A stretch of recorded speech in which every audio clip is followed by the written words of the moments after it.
आज का हमारा जो टॉपिक है, आज का जो हमारा लेक्चर है, वो आपको साफ साफ नजर आ रहा होगा कि आज हम किस टॉपिक के बारे में बात करने जा रहे हैं। जैसा कि आप सभी जानते हैं, हमारा जो टॉपिक है वो टेंस है और हम टेंसेस को पढ़ रहे हैं। इसमें जो है हमने अभी तक जो है 2 लेक्चर्स जो है डिलीवर किए हैं, 2 लेक्चर्स हमने जो है पढ़ लिए हैं, जिसमें जो है पहले में इंट्रोडक्शन था, दूसरे में हमने देखा कि हम कौन सी फॉर्म ऑफ मेन वर्ब का इस्तेमाल किस टेंस में करते हैं और हम जो है कौन सी हेल्पिंग वर्ब का इस्तेमाल किस एस्पेक्ट में करते हैं या किस टेंस में करते हैं। तो वो सभी चीजें जो है हमने देख ली है। आज हम डायरेक्टली जो है प्रेजेंट टेंस यानी कि प्रेजेंट टेंस जो है, जैसे कि हमने कहा था टेंस की जो है टेंस के 3 टाइप्स होते हैं, पास्ट टेंस है, प्रेजेंट टेंस है एंड फ्यूचर टेंस है। तो आज जो है हमने कौन सा वाला टेंस चूज किया है, प्रेजेंट टेंस चूज किया है। और प्रेजेंट टेंस के जो 4 एस्पेक्ट्स है, उन 4 एस्पेक्ट्स में जो सबसे पहला वाला एस्पेक्ट है, उस एस्पेक्ट को हम कहते हैं प्रेजेंट सिंपल। और मैंने इसका और एक नाम भी आपको बोल के रखा हुआ है, प्रेजेंट सिंपल बोलो या फिर प्रेजेंट इंडेफिनिट बोलो, ठीक है। प्रेजेंट सिंपल टेंस बोलो या प्रेजेंट इंडेफिनिट टेंस बोलो, ठीक है। तो इसमें जो है सबसे पहले हम ये चीज देख लेते हैं कि प्रेजेंट सिंपल टेंस जो है इसमें हम कौन सी हेल्पिंग वर्ब का इस्तेमाल करते हैं। तो जिस भी किसी बच्चे ने मेरे प्रीवियस वीडियोस देखे होंगे टेंस के रिलेटेड, उनको समझ आया होगा कि हमें जो है हम प्रेजेंट सिंपल या प्रेजेंट इंडेफिनिट टेंस में कौन से 2 हेल्पिंग वर्ब का इस्तेमाल करते हैं। तो अगर आपने अभी तक वो वीडियोस नहीं देखे हैं तो उन दोनों पार्ट्स के जो लिंक्स है वो आपको डिस्क्रिप्शन में मिलेंगे। आप वहां डिस्क्रिप्शन में जाके लिंक पर डायरेक्ट क्लिक करिएगा, आप डायरेक्टली जो है उस वाले पार्ट के वीडियो में चले जाएंगे। तो बिना अपना वक्त जाया किए हम स्टार्ट करते हैं। तो प्रेजेंट सिंपल टेंस में क्या होता है, यहां पर जो है इसमें हेल्पिंग वर्ब्स का इस्तेमाल होता है। कि कौन सी हेल्पिंग वर्ब होती है, इसमें हम 2 हेल्पिंग वर्ब्स का इस्तेमाल करते हैं। एक हमारा हेल्पिंग वर्ब होता है डू और दूसरा होता है डज, ठीक है। प्रेजेंट सिंपल टेंस में जो है हम 2 हेल्पिंग वर्ब्स का इस्तेमाल करते हैं। एक हमारा हेल्पिंग वर्ब होता है डू और दूसरा होता है हमारा डज। तो यहां पर जो है, यहां पर हम हेल्पिंग वर्ब का इस्तेमाल एज पर सब्जेक्ट करते हैं। यानी कि अगर हमारा सब्जेक्ट सिंगुलर होगा तो उसके साथ जो है सिंगुलर हेल्पिंग वर्ब का इस्तेमाल होगा। अगर हमारा सब्जेक्ट प्लूरल होगा तो उसके साथ प्लूरल सब्जेक्ट का इस्तेमाल, उसके साथ प्लूरल हेल्पिंग वर्ब का इस्तेमाल होगा। तो यहां पर जो है हमारे 2 हेल्पिंग वर्ब्स है, इनमें से एक सिंगुलर है और एक प्लूरल है। अब उसके लिए भी जो है मैंने एक मतलब वीडियो आपको दिया है, मैंने आपके लिए एक लेक्चर दिया है जिसमें हमने ये जो है अच्छे से जान लिया कि हम कैसे रिकॉग्नाइज कर सकते हैं कि कौन सा हेल्पिंग वर्ब सिंगुलर है और कौन सा हेल्पिंग वर्ब प्लूरल है। तो हमारा जो डू है ना, ये डू जो है ये प्लूरल है, ये प्लूरल हेल्पिंग वर्ब है, और हमारा डज जो है ये सिंगुलर हेल्पिंग वर्ब है। तो हम इसको रिकॉग्नाइज कैसे करते हैं, मैंने आपको कहा था उस वाले लेक्चर में कि जिस भी किसी हेल्पिंग वर्ब के लास्ट में एस होगा वो सिंगुलर है, और जिस भी किसी हेल्पिंग वर्ब के लास्ट में ओ होगा वो हमारा प्लूरल होगा, ठीक है। अब ये मकसद क्या है इस चीज का, मकसद क्या है कि डू प्लूरल है और डज सिंगुलर है। मकसद क्या है इस चीज का, मकसद सिंपल ये है कि अगर हमारा सब्जेक्ट क्या होगा, अगर हमारा सब्जेक्ट प्लूरल होगा तो उसके साथ डू का इस्तेमाल होगा, अगर हमारा सब्जेक्ट सिंगुलर होगा तो उसके साथ डज का इस्तेमाल हो जाएगा। या हम ऐसे भी याद रख सकते हैं कि डू का इस्तेमाल जो है प्लूरल सब्जेक्ट के साथ यूज किया जाता है और डज का इस्तेमाल सिंगुलर सब्जेक्ट के साथ इस्तेमाल किया जाता है। उम्मीद है यहां तक आपको समझ आया होगा कि हम प्रेजेंट सिंपल टेंस में कौन सी हेल्पिंग वर्ब किस वाले सब्जेक्ट के साथ इस्तेमाल करते हैं। अब हम और एक इंपॉर्टेंट चीज जो है जान लेंगे पूरे टेंस के बारे में। वो चीज सिर्फ प्रेजेंट सिंपल के बारे में नहीं है, बल्कि जो हमारा होल टेंस है, यानी कि जितने भी हमारे एस्पेक्ट्स हैं, उन सभी एस्पेक्ट्स के लिए बहुत ज्यादा जरूरी है। तो वो चीज क्या है? जैसे हमने सेंटेंस पढ़ा है, हमने सेंटेंसेस के टाइप्स भी पढ़े हैं, है ना? जैसे डिक्लेरेटिव सेंटेंस है, जैसे हमारा आता है इंटरोगेटिव सेंटेंस, ठीक है? तो इस तरीके से जो टाइप्स ऑफ सेंटेंस जाते हैं हम, या हम जब सेंटेंस को पढ़ते हैं और उसके बाद टाइप्स ऑफ सेंटेंस पढ़ते हैं, उसी तरह यहां पर भी हम सेंटेंस का ही इस्तेमाल करते हैं। जो पूरा टेंस है हमारा, पूरे के पूरे 12 एस्पेक्ट्स में जो है, इनमें भी सेंटेंसेस का इस्तेमाल किया जाता है। अब जो है इसमें 4 सेंटेंसेस का इस्तेमाल किया जाता है। जो हमारा पहला वाला सेंटेंस है ना, उसको हम कहते हैं पॉजिटिव सेंटेंस। दूसरा सेंटेंस जो हम टेंस में इस्तेमाल करते हैं, उसको कहते हैं नेगेटिव सेंटेंस। अब जो हमारा तीसरा वाला सेंटेंस है, उसको कहते हैं हम इंटरोगेटिव सेंटेंस। अब जो हमारा फोर्थ वाला है, उसको हम कहते हैं इंटरोगेटिव नेगेटिव सेंटेंस। अब देखिए, अच्छे से समझने की कोशिश करनी है मेरे बच्चों। मेरा मानना है कि जिस बच्चे को प्रेजेंट सिंपल टेंस की फॉर्मेशन अच्छे से याद होती है, या अच्छे से जो प्रेजेंट सिंपल टेंस के जो सेंटेंसेस बना पाता है, वो बाकी 11 एस्पेक्ट जो है, उनके जो सेंटेंसेस बनाने के जो मतलब तरीका है, जो फॉर्मेशन है, वो इजीली बना सकता है। लेकिन कंडीशन क्या है कि आपको प्रेजेंट सिंपल टेंस की जो फॉर्मेशन है, उसको गौर से देखना है। इसको देखना है कि हम कौन सा सेंटेंस किस तरह बनाते हैं। तो सबसे पहले हमारा पॉजिटिव सेंटेंस आता है और नेगेटिव सेंटेंस आता है, ठीक है? अब पॉजिटिव सेंटेंस क्या होता है? अगर हम नटशेल में देखेंगे, अगर हम शॉर्टकट में देखेंगे, इसका मतलब सिंपली यस होता है। यस मतलब क्या होता है? यस मतलब यह होता है कि जब हम किसी चीज के बारे में बोलते हैं कि ये होता है, ठीक है, या ये काम हम करते हैं, ठीक है, मैं वहां जाता हूं, मैं वहां वो चीज खाता हूं, मैं ये चीज खाता हूं। तो जब जो है, जब मैं किसी काम के रिलेटेड पॉजिटिवली बोलूंगा कि ये काम होता वगैरह है, या हो रहा है, या होगा, तो वहां पर जो है हम उसको पॉजिटिव सेंटेंस कहते हैं। यानी कि यस आंसर इसका यस में होता है, सेंस यस होता है हमेशा। इसी तरह नेगेटिव सेंटेंस का सेंस जो है वो हमेशा नो होता है। यानी कि जब भी हम नेगेटिव सेंटेंस बनाते हैं ना, तो पता चलता है कि वो काम नहीं हुआ है, ठीक है? फॉर एग्जाम्पल, मैं कहता हूं कि मैं खाना खाता हूं, ये एक ऐसा काम मैंने बताया, ये मैंने एक ऐसा सेंटेंस बोला कि जिसमें यस आंसर आ रहा है। इसी तरह मेरे पास नेगेटिव सेंटेंस है, मैं खाना नहीं खाता हूं, तो इससे ये चीज मुझे पता चलती है, या सुनने वालों को ये पता चलता है कि मैंने जो अभी स्टेटमेंट अपने बारे में बोला, जो मैंने सेंटेंस का इस्तेमाल किया, उससे मुझे पता चला कि मैं ये काम नहीं करता हूं। तो दोनों सेंटेंसेस जो है, इन दोनों सेंटेंसेस को हम डिक्लेरेटिव सेंटेंस भी कह सकते हैं। अब डिक्लेरेटिव सेंटेंस क्या होता है? डिक्लेरेटिव सेंटेंस वो सेंटेंस है जिसमें हम सब्जेक्ट के बारे में कोई चीज को बयान कर रहे होते हैं, कोई चीज को डिक्लेयर कर रहे होते हैं। अब वही चीज जो है वो यस में भी हो सकती है, वो नो में भी हो सकती है। For example, my friend eats food, my friend does not eat food, my friend goes to school every day, my friend does not go to school every day. अब दोनों सेंटेंसेस में फर्क क्या है? पहले मैं ये बता रहा हूं कि वो स्कूल जाता है, दूसरे में वो नहीं जाता है। पहले में मैं उसके बारे में कोई पॉजिटिव चीज बोल रहा हूं, दूसरे में मैं कोई नेगेटिव चीज बोल रहा हूं। इसके बाद हमारा तीसरा सेंटेंस आता है इंटरोगेटिव सेंटेंस। अब इंटरोगेटिव सेंटेंस कौन सा सेंटेंस होता है? इसको हम शॉर्टकट में एक वर्ड एक रखेंगे ताकि हमारे जहन में ये रहे। हम लिखेंगे इसको आस्क। अब आस्क क्या होता है? आस्क मतलब होता है पूछना। यानी कि सिंपली इंटरोगेटिव सेंटेंस वो सेंटेंस है जिसमें हम सवाल पूछते हैं। जिसमें सवाल पूछा जाता है।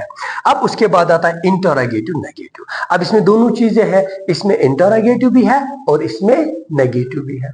अब इसमें होता क्या है, इसमें सवाल पूछा जाता है, जैसे कि इंटरोगेटिव सेंटेंस सवाल पूछा जाता है, इसमें सवाल पूछा जाता है। नेगेटिव सेंटेंस में इसमें जो है सवाल पूछा जाता है नेगेटिव सेंटेंस में। अब जो स्पीकर होता है ना, जो ये सेंटेंस अपनी जुबान से निकालता है, इसका जो इसकी इंटेंशन होती है, जब ये इंटरोगेटिव नेगेटिव सेंटेंस इस्तेमाल किया जाता है, जब इसमें कोई बात पूछी जाती है, तो उस वक्त जो स्पीकर होता है उसकी इंटेंशन जो है वो सवाल करने की होती है, लेकिन उसकी इंटेंशन पॉजिटिव होती है।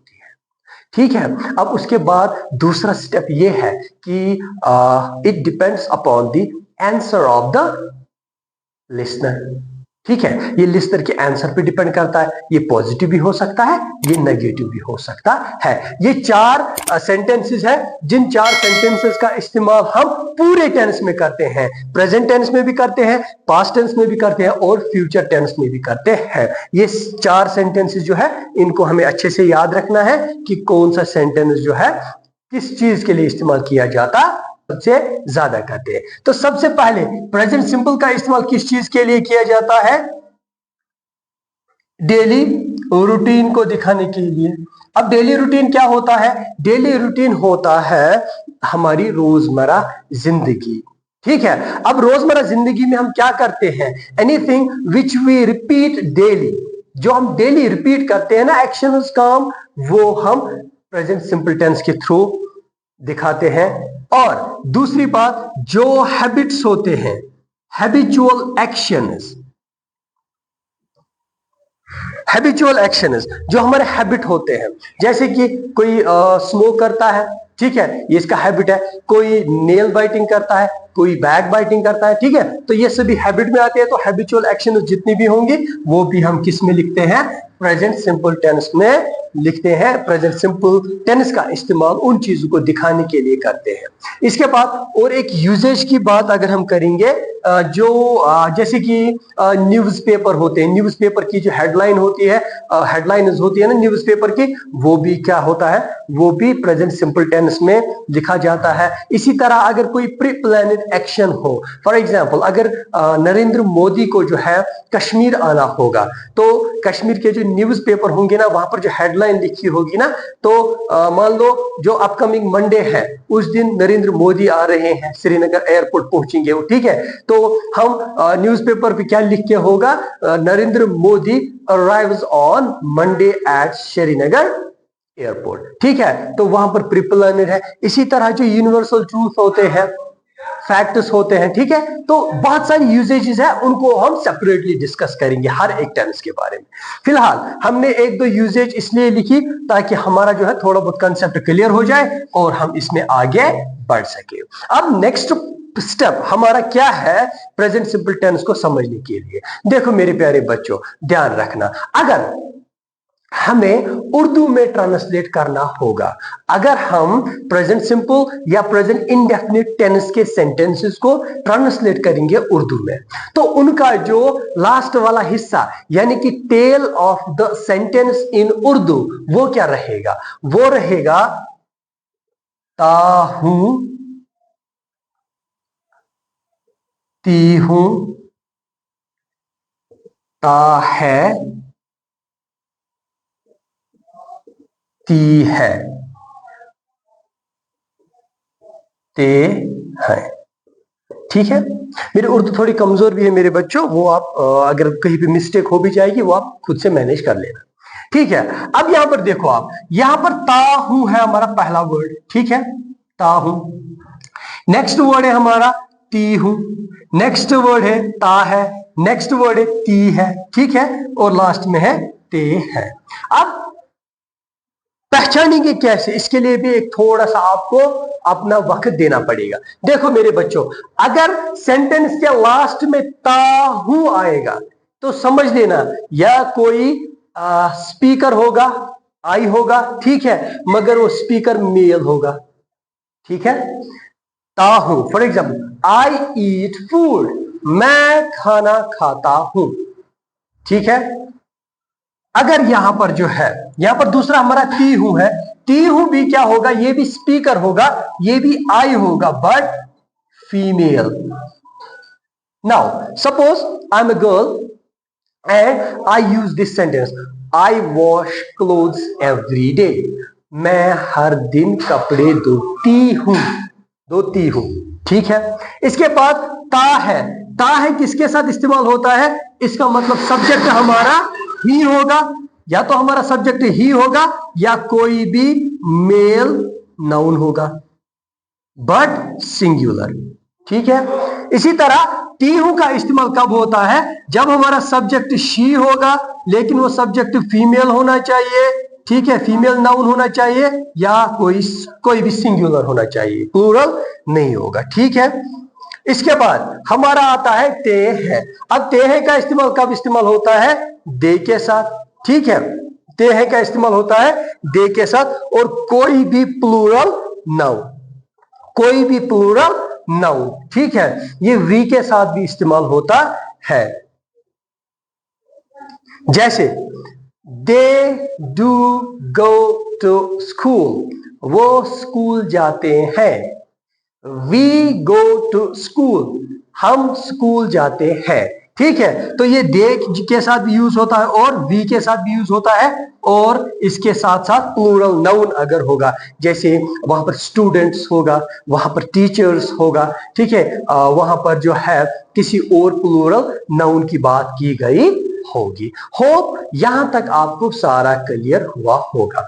अगर कहीं पे भी कोई भी कंफ्यूजन रहेगा, उसके लिए जो है मैंने जो है आपके जो स्क्रीन पे जो है अपना नंबर दिया होगा, आप उस नंबर पे जो है मुझे कांटेक्ट कर सकते हैं, या आप कमेंट बॉक्स में भी क्वेश्चन कर सकते हैं। मैं कोशिश करूंगा आप लोगों तक सही से सही आंसर पहुंचाने की कोशिश करूंगा, और आप लोगों को जो है जेन्युइन आंसर से सेटिस्फाई करनी। अब हम क्या करेंगे, हम पॉजिटिव सेंटेंस की फॉर्मेशन को बनाएंगे। अब पॉजिटिव सेंटेंस की फॉर्मेशन जो है वो हम कैसे बनाते हैं, सबसे पहले आपको याद क्या रखना है, आपको याद रखना है कि अगर हमारे सेंटेंस में, अगर हमारे पॉजिटिव सेंटेंस में हेल्पिंग वर्ब का इस्तेमाल नहीं किया गया होगा, मेरे बच्चों ध्यान से सुनना, अच्छे से सुनना, और कंसंट्रेशन के साथ जो है मेरी बात को समझ लेना।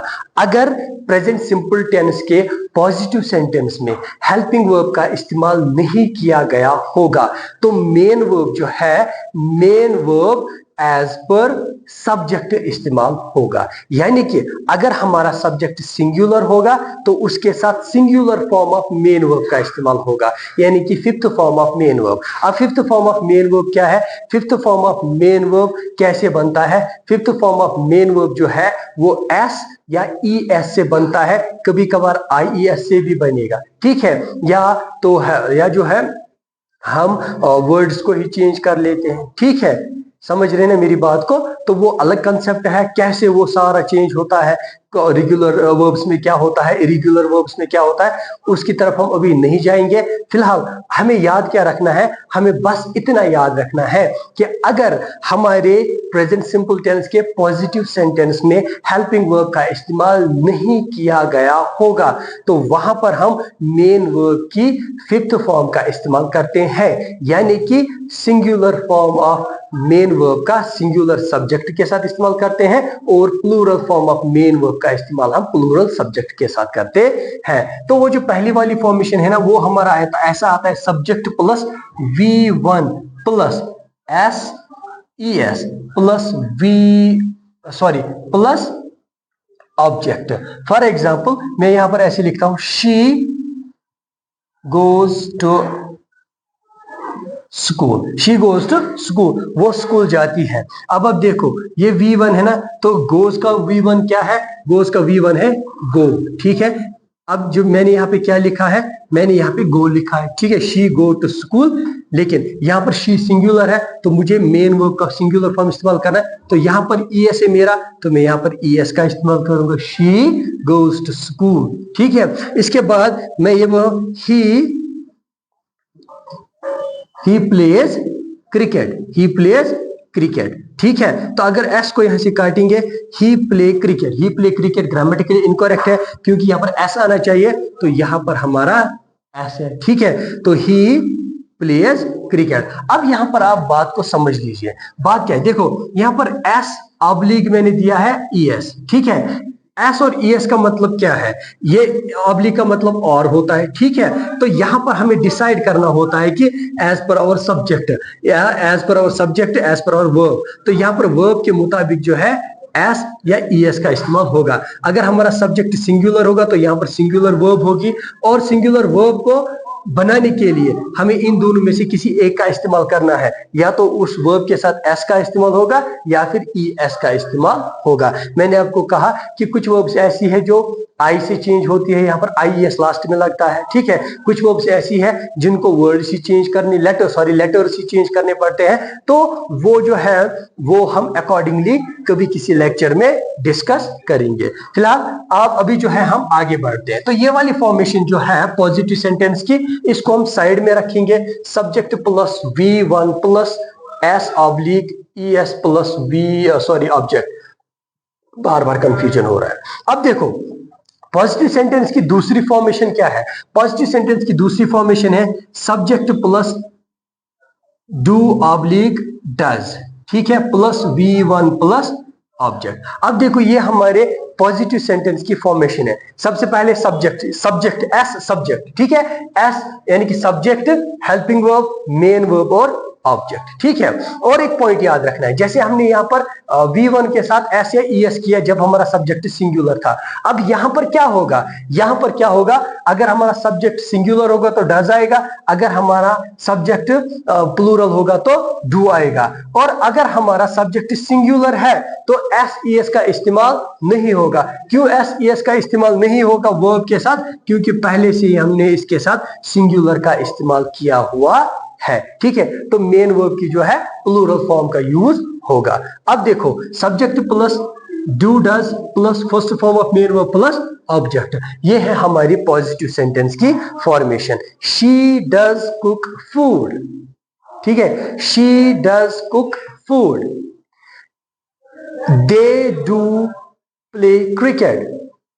ठीक है, यहां पर देखो सेंटेंस लिख ही लेते हैं, दे डू प्ले क्रिकेट, वो क्रिकेट खेलते हैं।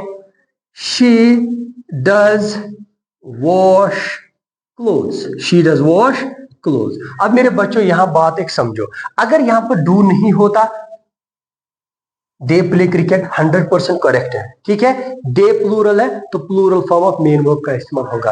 अब यहां पर शी डज वॉश क्लोथ्स, अब यहां पर जो है अगर यहां पर डज नहीं होता तो वॉश के जगह पे वॉशेस आता, ईएस इसके साथ लग जाता सिंगुलर बनाने के लिए। तो यहां से यह समझ आया जब पॉजिटिव सेंटेंस में हेल्पिंग वर्ब का इस्तेमाल होता है तो मेन वर्ब प्लूरल रहती है, मेन वर्ब सिंगुलर नहीं होती है, मेन वर्ब हमेशा प्लूरल रहती है। तो ये हो गया हमारा पॉजिटिव सेंटेंस। अब हम देखते हैं हमारे नेगेटिव सेंटेंस को। नेगेटिव सेंटेंस के लिए हम क्या करते हैं, जब हमें नेगेटिव सेंटेंस बनाना होता है उसके लिए आपको याद क्या रखना है, to form a negative sentence we add, हम ऐड करते हैं, बात को समझ लेना, we add not after helping verb, helping verb के बाद हम नॉट को ऐड करते हैं। जैसे कि देखो ये हमारी पॉजिटिव सेंटेंस की फॉर्मेशन है, मैंने सब्जेक्ट को सिंपली सब्जेक्ट को जो है मैंने डायरेक्टली नीचे लाया। ठीक है, ये नेगेटिव सेंटेंस, तो हेल्पिंग वर्ब को भी मैंने डायरेक्टली नीचे लाया, इसमें कोई चेंज नहीं आया। तो हेल्पिंग वर्ब के बाद में नॉट को ऐड करूंगा, मैंने नॉट ऐड किया। ठीक है, उसके बाद first form of main verb plus object same रहेगा। अभी मैंने बोला दे डू प्ले क्रिकेट, मैं बोल रहा हूं अब दे do not play cricket, she does not wash cloth. अब अगर हमारा सेंटेंस इस वाली फॉर्मेशन में होगा पॉजिटिव में, ऐसे ही स्पीक्स इंग्लिश। ठीक है, अब अगर मुझे इसका नेगेटिव बनाना है तो मेरे बच्चे याद रखना है नेगेटिव सेंटेंस बनाने के लिए हेल्पिंग वर्ब का होना जरूरी है। तो यहां पर क्या होगा, he does not speak English, speaks नहीं आएगा, he does not speak English. ठीक है, समझ रहे ना मेरी बात को। अब इसके बाद जो है हमारा इंटरोगेटिव सेंटेंस आता है। अब इंटरोगेटिव सेंटेंस बनाने के लिए हम क्या करते हैं? इंटरोगेटिव सेंटेंस बनाने के लिए हमें सिंपली याद रखना है, जैसे हमने नेगेटिव सेंटेंस बनाने के लिए हेल्पिंग वर्ब के बाद ऐड किया नॉट, उसी तरह हमें क्या करना है, हम बच्चों आपने क्रॉस मल्टीप्लिकेशन तो सुना होगा ना, जब जिसमें क्या होता है इसका इसके साथ होता है, इसका इसके साथ होता है, बिल्कुल वही कंसेप्ट आप थोड़ा सा दिमाग में रखो और मेरी तरफ देखो। हम क्या करते हैं, जो हमारा पॉजिटिव सेंटेंस होता है, जो हमारा पॉजिटिव सेंटेंस होता है, इस पॉजिटिव सेंटेंस के जो हेल्पिंग वर्ब वाला पोर्शन होता है और सब्जेक्ट वाला पोर्शन जो होता है, इनकी जगह को हम चेंज करते हैं, यानी कि हेल्पिंग वर्ब को हम सब्जेक्ट की जगह पे लाएंगे और सब्जेक्ट को हम हेल्पिंग वर्ब की जगह पे ले जाएंगे, बाकी रेस्ट हमारा सेम रहेगा। तो बच्चों देखो क्या होता है, हेल्पिंग वर्ब को लाएंगे हम सबसे पहले do oblique does, do oblique does plus यहाँ पे क्या आएगा, अब सब्जेक्ट आएगा, यहाँ पर V1 आएगा और यहाँ पर ऑब्जेक्ट आएगा, लास्ट में क्वेश्चन मार्क रहेगा, क्योंकि इंटरोगेटिव सेंटेंस में सवाल पूछा जाता है तो जब भी क्वेश्चन होता है क्वेश्चन के लास्ट में क्वेश्चन मार्क का होना जरूरी है। अगर क्वेश्चन पूछा गया है चाहे वो हेल्पिंग वर्ब से स्टार्ट हुआ होगा इंटरोगेटिव सेंटेंस या WH से स्टार्ट हुआ होगा, अगर लास्ट में क्वेश्चन मार्क नहीं होगा then that is not any sort of sentence, that is statement. वो उस वक्त स्टेटमेंट होगा, सेंटेंस नहीं होगा। तो यहां पर हमने इंटरोगेटिव सेंटेंस को बनाया। तो इंटरोगेटिव सेंटेंस हमने कैसे बनाया? इंटरोगेटिव सेंटेंस को बनाने के लिए हमने जो अपने पॉजिटिव सेंटेंस को देखा, पॉजिटिव सेंटेंस में क्या हुआ, जो हमने हेल्पिंग वर्ब का पोर्शन जो था हमारे पास उसको हमने सब्जेक्ट की जगह पे लाया और सब्जेक्ट को हमने हेल्पिंग वर्ब की जगह पे ले लिया। अब बन गया ये helping verb, subject, first form और ऑब्जेक्ट। अभी हमने बोला था, सेंटेंस बोला था हमने, दे डू प्ले क्रिकेट, फिर हमने बोला दे डू नॉट प्ले क्रिकेट। अब हमें इंटरोगेटिव बनाना है, do they play cricket, does she wash clothes, does she go to school, does he speak English, does he speak English, speaks नहीं आएगा। ठीक है, इसके बाद हमारा आता है इंटरोगेटिव नेगेटिव सेंटेंस। अब इंटरोगेटिव नेगेटिव सेंटेंस जो है इसको बनाने के लिए भी हमें क्या करना है, देखो मेरे प्यारे बच्चों आराम से देख लेना, यहां पर हेल्पिंग वर्ब से लेके सब्जेक्ट तक इंटरोगेटिव सेंटेंस का जो पहला वाला पोर्शन है हेल्पिंग वर्ब से लेके सब्जेक्ट तक, ये हम सेम टू सेम रखेंगे। उसके बाद जो है, क्योंकि यहां पर इंटरोगेटिव भी है और नेगेटिव भी है, तो पहले इंटरोगेटिव है तो इंटरोगेटिव सेंटेंस का पोर्शन हम लेंगे हेल्पिंग वर्ब से लेके सब्जेक्ट तक। उसी तरह नेगेटिव का पोर्शन हम लेंगे नॉट से लेके एंड तक। नॉट से लेके एंड तक मतलब यहां पर ऑब्जेक्ट है, कभी ऑब्जेक्ट नहीं होगा, ठीक है, तो कभी सेंटेंस लंबा चौड़ा होगा, ऑब्जेक्ट के बाद भी कुछ लिख के होगा, ठीक है, तो सारा का सारा पोर्शन हमें उठाना है। तो होगा क्या, इससे पहले तो आएगा डू ऑब्लिक डज प्लस आएगा इसके साथ सब्जेक्ट प्लस आएगा नॉट प्लस आएगा V1 प्लस आएगा ऑब्जेक्ट। इसको भी क्वेश्चन मार्क लगेगा। क्वेश्चन मार्क क्यों लगेगा, सवाल पूछा जा रहा है। इसके बाद हमारा इंटरोगेटिव नेगेटिव सेंटेंस में और एक फॉर्मेशन आती है, और वो और एक फॉर्मेशन जो है, मैं इसको ऊपर से इरेज कर लेता हूं, मे भी नीचे से ये ना दिखे।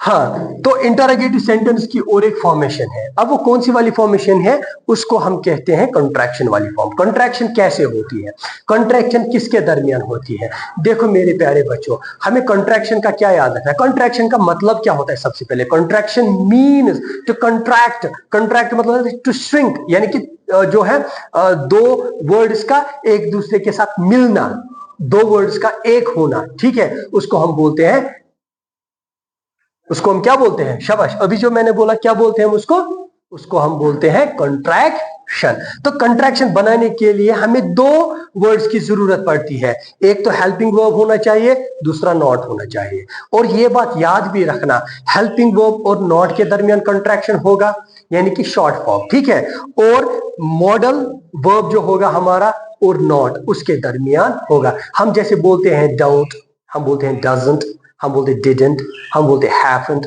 हम बोलते हैं आरंट, हम बोलते हैं हैजंट, हम बोलते हैं एम एंड, सॉरी एमेंट नहीं है, उसको एंड, ठीक है, हम एंड बोलते हैं, हम बोलते हैं हैडंट, इसी तरह हम बोलते हैं कांट, हम बोलते हैं शैंट, हम बोलते हैं वोंट, ठीक है। हेल्पिंग वर्ब और किसके दरमियान होगा, नॉट के दरमियान, मॉडल वर्ब और नॉट के दरमियान कंट्रैक्शन होगा। तो जब यहां पर हेल्पिंग वर्ब और नॉट के दरमियान कंट्रैक्शन होगा तो बनेगा क्या, don't oblique doesn't plus subject plus V1 plus object, ठीक है।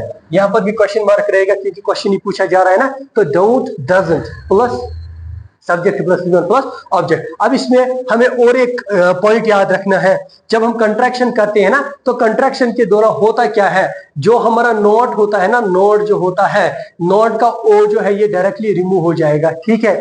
हर जगह पे नोट का क्या होगा, जो हमारा नोट है ना, नोट का ओ जो है रिमूव हो जाएगा, इसके बदले एपोस्ट्रॉफी बनेगा, ठीक है। और ये टी थोड़ा सा इधर आएगा। अब देख लो, DONOT है ना, डू नॉट, तो डोंट, DOESNOT डजंट, ठीक है। इसी तरह बाकी जो हमारे मॉडल ऑक्सिलरीज भी आएंगे इसमें, और ये जो है प्राइमरी ऑक्सिलरीज भी आएंगे इसमें। तो सब्जेक्ट्स की बात अगर की जाए, I, we, you और they, ठीक है, इन सब के साथ डू का इस्तेमाल होता है।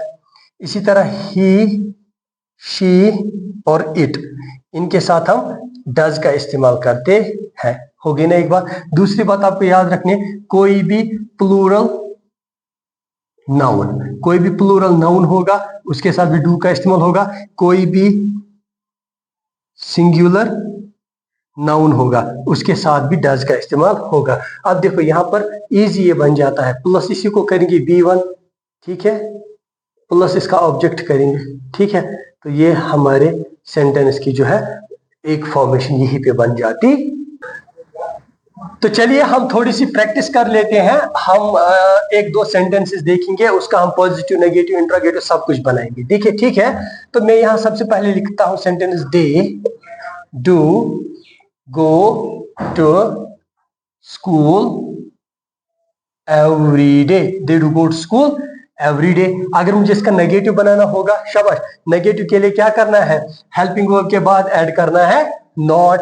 तो क्या आएगा, they do not go to school every day, ठीक है। अब मुझे इसका इंटरोगेटिव बनाना है, हेल्पिंग वर्ब और सब्जेक्ट की जगह को चेंज करना है, do they go to school every day, ठीक है। समझ रहे हैं मेरी बात को। इसके बाद हमें इंटरोगेटिव नेगेटिव बनाना है, उसमें हमें सबसे पहले ये वाला हिस्सा लेना है, सॉरी, ये वाला हिस्सा लेना है हेल्पिंग वर्ब से लेके सब्जेक्ट तक, डू दे, ठीक है, डू दे। यहां पर फिर उसके बाद not go to school every day, ठीक है। अब यहां पर क्या होगा, don't they go to school every day, ठीक है। अब यहां पर हमने जो है मिस एक पॉइंट किया, इसका क्वेश्चन मार्क होना चाहिए, इसका क्वेश्चन मार्क जरूरी होना चाहिए। तो ये हो गया एक सेंटेंस। अब हम सिंगुलर सब्जेक्ट का देखते हैं कि सिंगुलर सब्जेक्ट को हम किस तरीके से इस्तेमाल करेंगे, ठीक है। उसमें हम क्या देखेंगे कि हमारे पास होगा she washes clothes, she washes clothes, ये पॉजिटिव सेंटेंस है। अगर यहां पर वॉशेस नहीं होता, यानी कि मेरे कहने का मतलब है अगर ऐसे होता, she does wash clothes, she does wash clothes, तब आप इसको कैसे सेंटेंस बनाते, शाबाश। तो यहां पर इजी है, यहां पर थोड़ा सा मुश्किल लग रहा है ना। तो सिंपली याद रखना है, नेगेटिव सेंटेंस बनाने के लिए हेल्पिंग वर्ब का होना जरूरी है, क्योंकि मेन वर्ब के साथ नॉट का कोई कनेक्शन नहीं है। तो यहां पर हम लिखेंगे she does not wash, washes नहीं आएगा। क्यों वॉशेस नहीं आएगा, क्योंकि इसका सिंगुलर हमने पहले से लिखा हुआ है, as per subject is concern, तो आएगा यहां पर क्लोथ्स। इसी तरह अगर हमें इसका क्या बनाना है, शाबाश, अगर हमें इसी का क्या बनाना है, इसी का हमें बनाना है इंटरोगेटिव, तो क्या होगा, शाबाश, यहां तो फिर से वही गड़बड़ हुई ना, गड़बड़। क्रॉस मल्टीप्लाई करना है ना मेरे बच्चों। यहाँ पर आपको क्या करना है, हेल्पिंग वर्ब को लाना है ना, तो कंसीडर करना है यहाँ पर हेल्पिंग वर्ब। तो यहाँ पर हेल्पिंग वर्ब कौन सा इस्तेमाल हुआ है, तो यहाँ पर भी परेशान होने की जरूरत नहीं है। तो एक मिनट के लिए यहाँ से नॉट को हटाएंगे, इसको ऐसे करेंगे, तो यहाँ पर क्या आ गया, डज शी वॉश क्लोथ्स। आ गया समझ मेरे बच्चों। यहाँ पर नॉट का खेल है, हेल्पिंग वर्ब के बाद नॉट अगर हटाया तो सेम सेंटेंस रहेगा। ठीक है, तो यहां पर इसी तरह क्या आएगा, does she not wash clothes. ठीक है, इसी तरह डजंट शी वॉश क्लोथ्स। तो इसी तरीके से जो है अलग अलग सब्जेक्ट पे जो है अलग अलग तरीके से जो है आप क्या कर सकते हैं, आप सेंटेंसेस बना सकते हैं और आप कमेंट बॉक्स में वो उम्र सेंड कर सकते हैं, ताकि मैं चेक करूं के बारे में आप सोचो। मेरी वीडियोस को ज्यादा से ज्यादा शेयर करो और ज्यादा से ज्यादा लोगों तक पहुंचाने की कोशिश करो। और जो है, जो कोई भी भाई बहन या मेरा कोई मतलब अजीज जो कोई भी जो है नया ज्वाइन हो रहा है, नया नया मेरी वीडियोस को देख रहा है, तो उनसे गुजारिश है कि चैनल को सब्सक्राइब करना ना भूले और बेल आइकन भी दबाए, ताकि मेरे वीडियोस जो कोई भी वीडियो मेरा आएगा सबसे पहले वो आप तक पहुंचे।